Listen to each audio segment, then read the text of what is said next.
And the sound, it wasn't the wind. It was something hungry, breathing.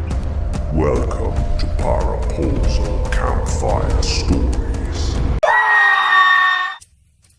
Hi, everyone, and welcome to the new Campfire Stories for Parapausal. We are going to just be telling stories of urban legends, folklores, cryptids, things like that. Stories that you would hear around the campfire. So today we are going to start. First, let me introduce everybody if you're not sure. I'm Stacy. I'm the host, and with us, fellow campers, Zandine and Christy. So today we're going to start with Zandine and his story. So take it away, my dear. Scare us. Well, mine comes from a game that children play, but they don't often know the origins or they don't know some of the myths about it, and it's kind of scary. So Marco Polo. You ever hear kids go Marco Polo, Marco Polo for whatever a game they want to play? Right. But there's an old myth where if you're in the woods and you take a mirror and you look at it and you say Marco Polo 6 times, what's supposed to happen? Well, who knows what happens after that? It's not good. We'll say that what's supposed to come. But here's where that comes, and people would think about it. When Marco Polo, who lived 1285 to say 1324, when he was in his travels in the Orient, he heard a rumor of giant snakes. But we're talking about snakes with the claws of lions and the hind legs of like eagles.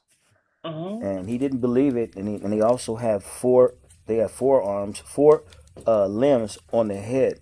So these things are pretty big. He said it would go from 10 palms across, and we're talking some small ones 8 feet.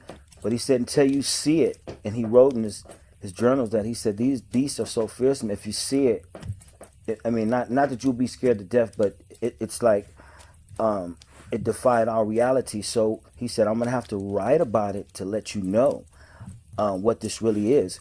So he said that the thing is they sleep in the daytime underground, and they like a tiger or a large beast like that. They feed voraciously. They come out late at night, and these giant serpents. They're like dragons. You might as well say dragons because the sounds he said they made. He said they sound like dragons. So that was the first thing he noticed was the thundering sound that they made. But they will come and eat you.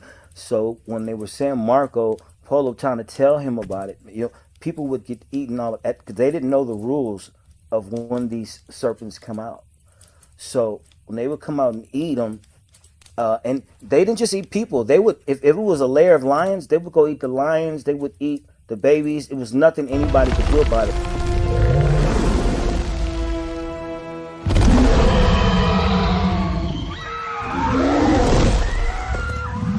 But there was a way that they caught them. But before they know that, if you're out in the if you're in the woods, supposedly they will still come. But here's the way you catch them, and that's just hard. When those serpents come down, they come to eat. They put their tail in the ground really hard when they land, and they make an imprint. And so what they do is they take razors and they take stakes and put it at an imprint because they'll come to the same place when they feed. And so when they come down, they put enough of them to where the thing cuts them up to the navel. And then they like to cut them up and sell them because the gallbladder is good for medicinal purposes. The flesh is good for healing. If a woman is in labor and she has pain, they can give that to her. So it sounds kind of real on one hand, but just be careful saying Marco Polo, Marco Polo, Marco Polo, Marco Polo, Marco. I had never heard that, like ever. Me either. That's cool. Yes. Yes. Dang. So- And I always played Marco Polo in a pool. That would be even scarier. Well, Richard Freeman, in all fairness, Richard Freeman, to not scare people so much, he said, well, they could have been talking about an alligator, but What? he's a cryptozoologist, and he said that to sell books because actually, what Marco Polo described actually was he had a lot of details. So be careful if you want to test it. Take the mirror out in the woods and say it 6 times. Be my guest. So is when you take the mirror out, then are these beasts supposed to, the dragons or whatever, supposed to appear? Yes, yes, they're supposed to come and eat you. That is so cool. Yeah, I've never heard that ever. Me either. That's a first. Yeah, I don't know. go. I'm kind of torn on that though because I always wanted to see a real dragon. So Well, that's the closest. Look it up there. That's the closest description they had of it. They said the bellowing was really, and they wow. come down at night because they have to eat everything, small, big, voracious appetite because they're really big beasts. But then they're different sizes, but none of them are by our standards small. You know, you might have an Mm-mm. 8 foot one, but I mean these things have to eat and eat, and so and who knows if it's, who knows if they've been caught or because I watch a lot of martial arts movies. What I did when I was a child, Mhm. and they always talked about a dragon bomb, and they always had the dragon in the descriptions they had in those Asian movies. This, irregardless of Marco Polo, they had the big eyes like a loaf of bread, and that's what he described. He said the eyes were as big as a loaf of bread. He said if Huh. you took 10 palms like that, that's how the girth was. And Yeah. he's described the hands and the feet, lions, uh, paws, and eagle's claws, and Yeah. the mouth. And he said the teeth. They said the teeth was just like like nothing you've ever seen. I mean, Wow. and so I mean, he described other things. Whether he knew what he was describing or not, it was all in context of the Marco Polo's discoveries. So, but Yeah. when the people were getting eaten when they found out it was real. Marco Polo. I mean, if you're calling out his name, and I don't know if that's exactly what they called him, but when that was happening, but that's another myth. So you know, people have a lot of campfire stories, but yeah, if you want to tell, if you want a good one that has some kind of basis, you know, That's a good one. I like it. And it's Well, thank you, my dad. yeah, I very, appreciate Okay. very good, strong start. it. Yeah, that is a good strong start. Considering, I mean, whenever you were describing the snake, dragon, whatever, as soon as you said it had the eagle claws, that's the first thing that popped up in my head was the Asian drawings of Oh the yeah, yeah, of all of the different dragons and stuff that they had. So they Asia's have a got lot of some them, good right? stories. Yeah, Yeah. Asia's got some good urban legends and stories and ghosts Yeah. and horrible, horrible things. So I okay. know if I ever went to an Asian country, I would not go into any forest at dusk or later.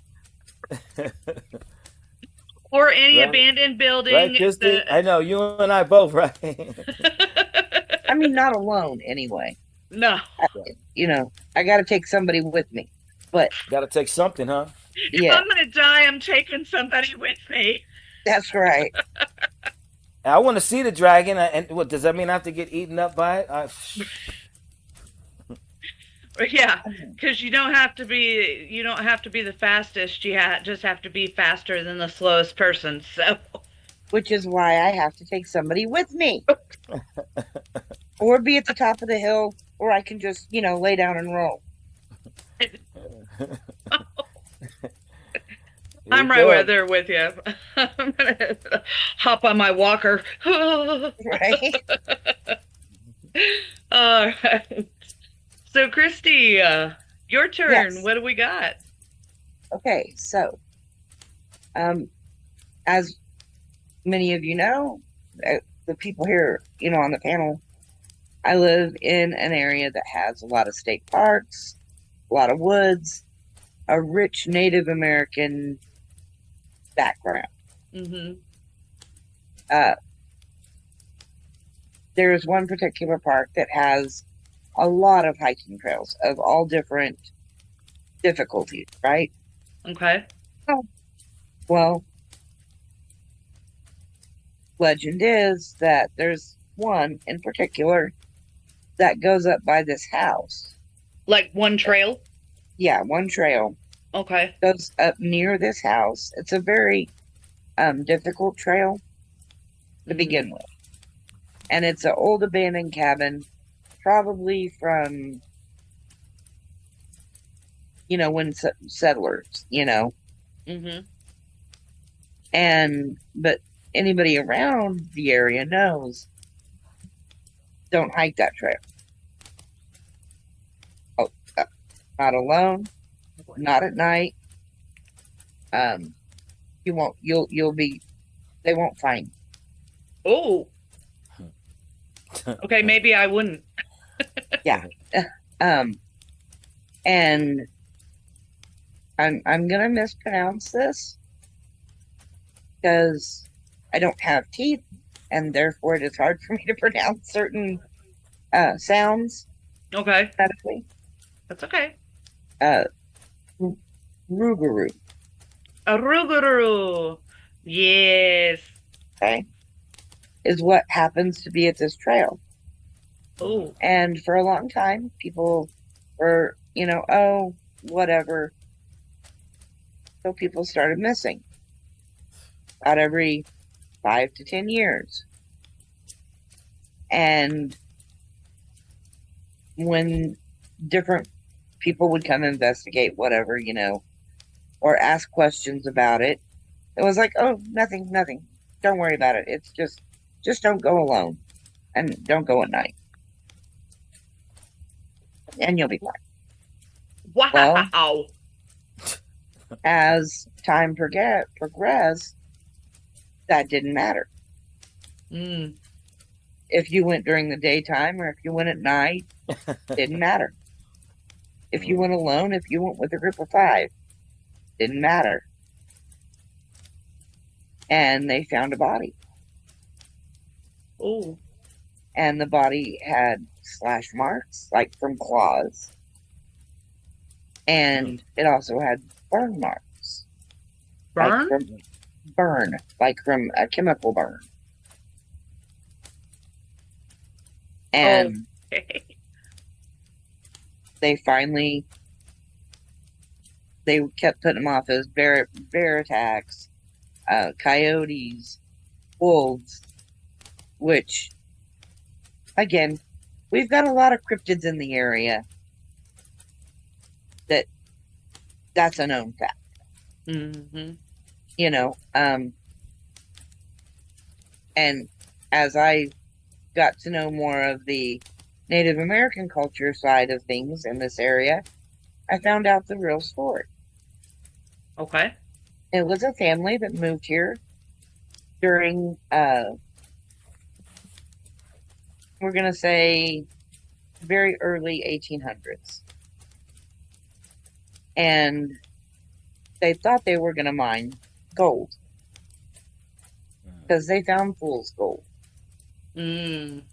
But before they could go and get it assayed, the winter came in, and it was a really, really hard winter. And the family of 5, all of them died but one. Oh. And that one killed his family. He ate his family to survive. Now, again, this is Indian lore, legend. And when he started taking tribal children, that's when they were like, no, this is too much. And so they cursed him. Oh. Become part of the land and have a voracious appetite.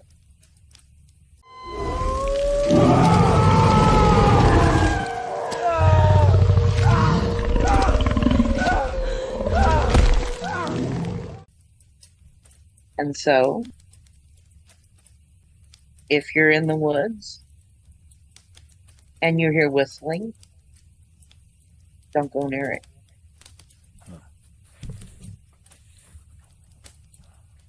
That's the end. part about the where even five people, no matter how big the group is, people still disappearing. That's scary because you usually think you're safe. So, and the burning Mm-hmm. and scratching, yeah, that the threat of Oh, pain, that's scary. yeah, yeah. Okay, so there are several different, I guess, definitions of a rougarou, and I think the Native Americans actually different than like the French and your kind of European. So the Hmm. Europeans think of the Rougarou as a lycanthrope, werewolf. Yeah. So is that kind of where so same thing. So they were No, cursed. Oh, okay. no.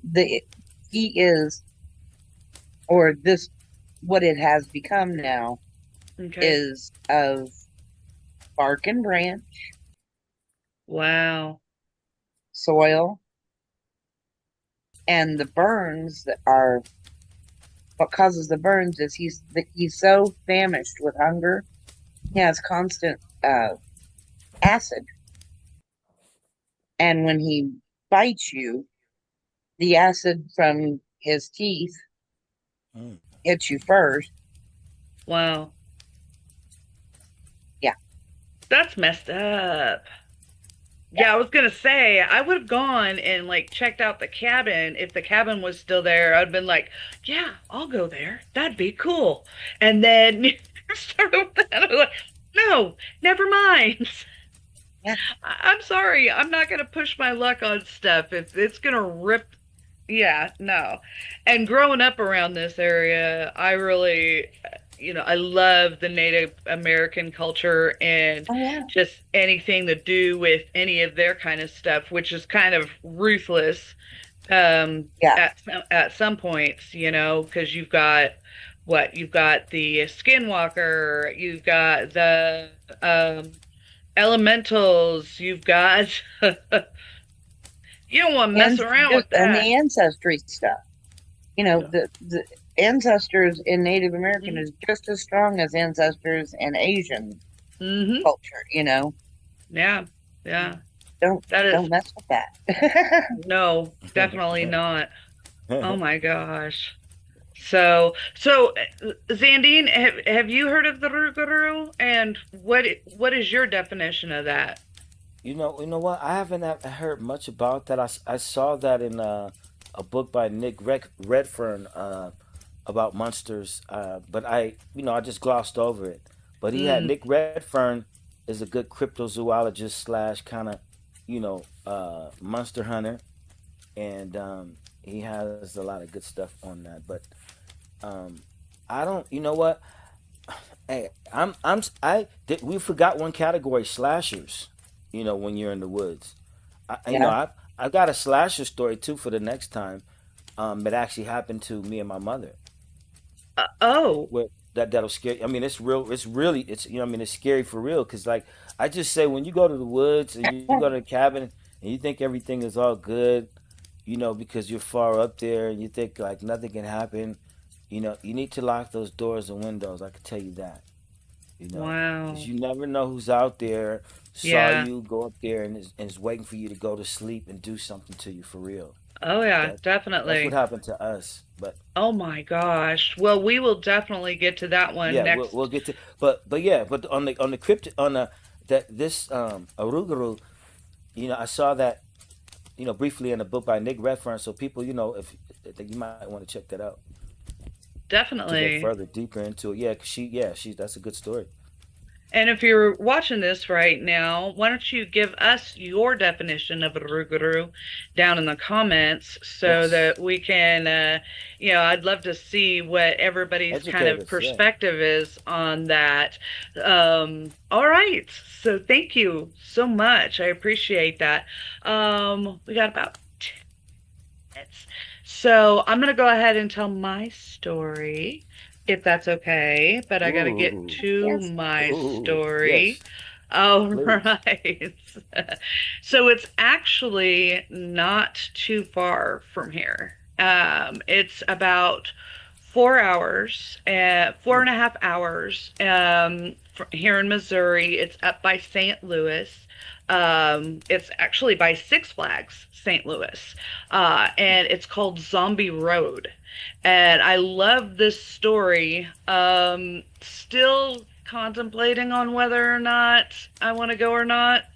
Maybe, maybe not. You guys can maybe give me some whether I should or not after we hear this. And this has got a little bit of everything to it. So it's called Zombie Road, or The Shadows of Lawler Ford is what the place is called. So my story comes from right here in Missouri, tucked deep in the woods near the Merrimack River, where the trees grow so thick they swallow the moonlight whole.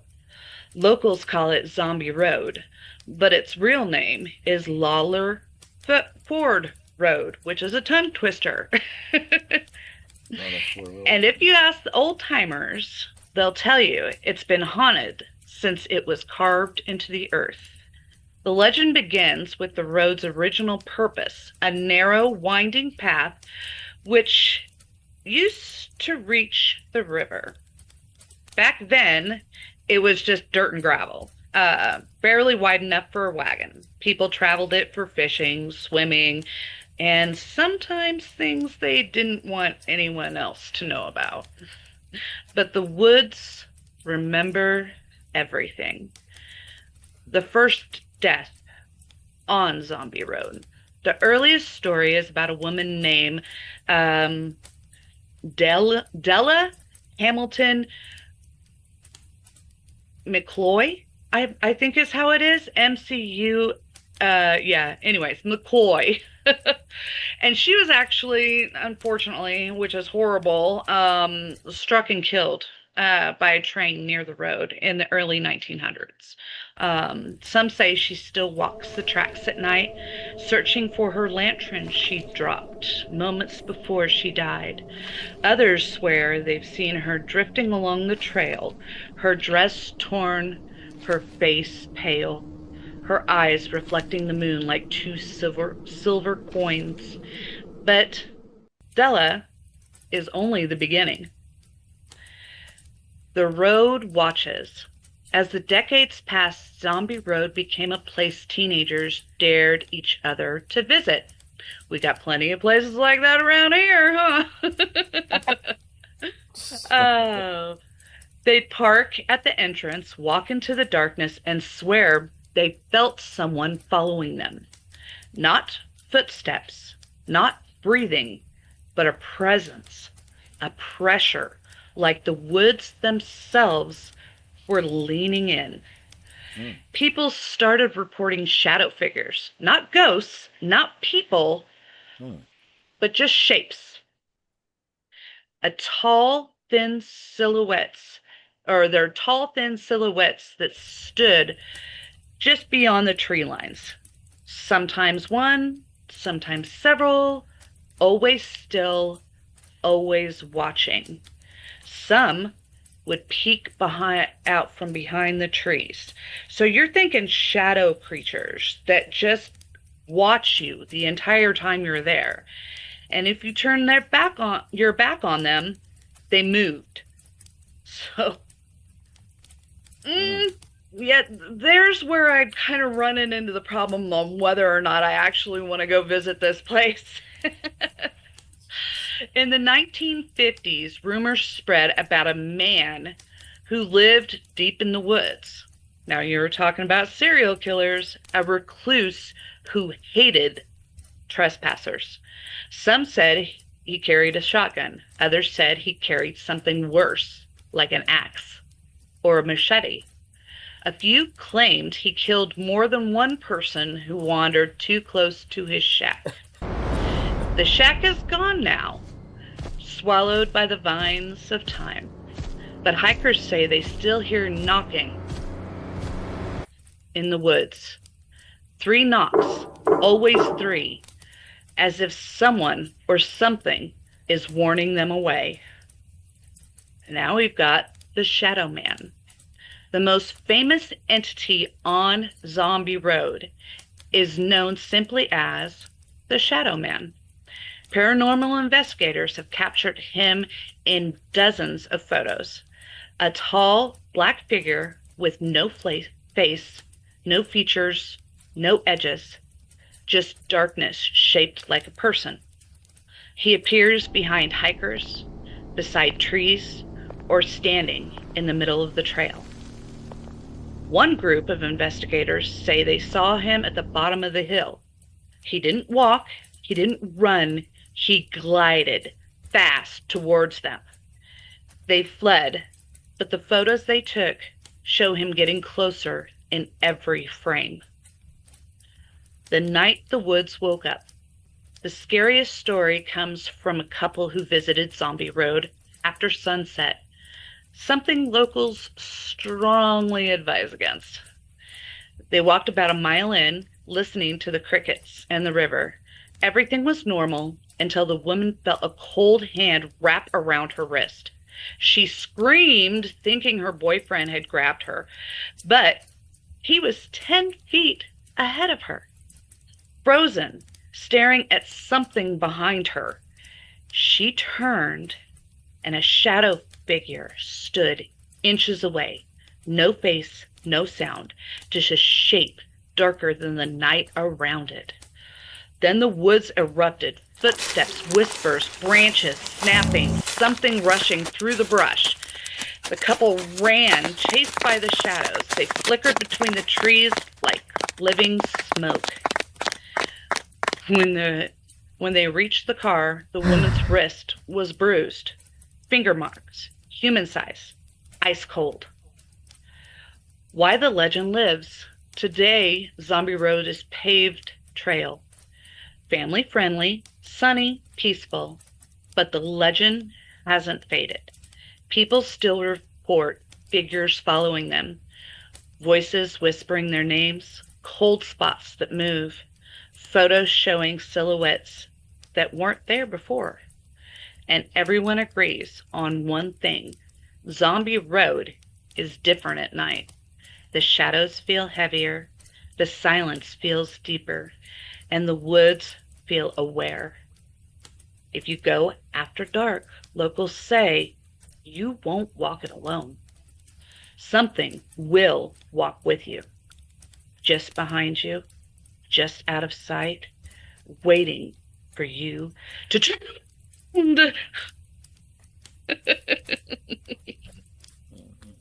Oh, good one. Nice. Very good. Yes. Thank you. But I think I want to try maybe to visit it. I wouldn't go there. Okay. All right. I would. You would. I would just okay. If I would, if I was able to walk and whatnot, Hmm. yes, I would. But I would take salt, like one of those, what the fly gun Yeah. things where you put salt in it Oh, okay. to shoot it. The shit. Yeah, No, I actually, just Yeah. No, I'm go sorry. Go ahead. go ahead. Go ahead. Oh no, no, I would go. Actually, I'm just being funny, but no, where I live in the mountains, like you go if you want to see anything, you're gonna go out like 3:30, in the morning, and I Yeah. mean, it's anything from bears to whatever you want to see, it's happening at that time. I mean, and there's like in the mountains, people can shoot. They don't really. It's not like in the city where they have those things that trace and they care about. They got um, places where people just jump out and they do like target practice. You Yeah. got to worry Oh. about that too, and you got hunting too. So it's not like you guys probably got the same thing too, Hmm. in the deep woods. It's like Mormon Immigrant Trail. You can, it's just like spots you just get off and, but Yeah. there's so much out there, that like that story right there. I mean that would make you. To me, it reminds me of at that time. You don't know what could happen. Like if you look into a dark room, like where there's no lights and it's just you. Hmm. I mean, like how you can get a feel in your heart and chest, like what you don't know what you could make come or what's possible at that point. But it had that No. type of feel what you just described. Yeah. I don't know. I don't think anybody, except for that girl, I don't think there's been any more reports of like people getting hurt or anything. But that whole bruise on the, you know, I can handle a cold bruise. yeah, I mean, I could handle that too, but I just don't, I don't know. For some reason, they didn't like her or Yeah. whatever is out there. So See, that could be it. Maybe she was given bad energy. could be. Yeah, could have been. Yeah, So definitely. Christy, so Christy, you like it kind of sound like if sometimes when you like some people just don't have the bad experience that other people have just because Hmm. it's I mean it's their frequency or just how they because I'm the same way. Like I mean, people say, "Are you scared of this or that?" It's like it's beyond like a thing of fear, like for a lot of it. But I mean, now if my family or something was like there's been stories where Right. um, people get hurt and but like the curiosity for some people is just like until you get hurt or something happens, you might not have fear of Yeah. it. Hmm. Well, I Oh. mean, I lived in a house that had spirit in it, Hmm. and I lived there while I was pregnant. Hmm. Not generally a good idea because the hormones and you know, it produces a lot more paranormal activity. If you're Hmm. in a house that already has it and you are pregnant in that house, it will produce more activity Hmm. because of the pregnancy. Okay. Yeah. Um, at first, I was like, okay, this is benign, not a problem. But um, it amped up to where I was like, okay, we're moving. We're moving today. We're moving now. Wow. Yeah. Yeah, and then if you moved in another house that's haunted, and after your pregnancy and after your baby boy grew up, it wasn't as bad, and because it doesn't like draw in. It's all about Right. energy, and it's all about Yeah. what's Right. up with that. So next week or next day of our campfire stories, we are going to discuss serial killers with Sandine and just horrible, horrible people, which, if you think about it, can be scarier than any ghost, goblin, or ghoul. So thank you so much for joining us on Campfire Stories, and we hope you like the new format, and we love you so much. Have a blessed day. If you've got a scary story you'd like to tell on Parapausal, we would love to have you on. Or if you'd like to stay anonymous, you can always email us at parapausal@gmail.com and we will read your story on air. Like, comment, and subscribe.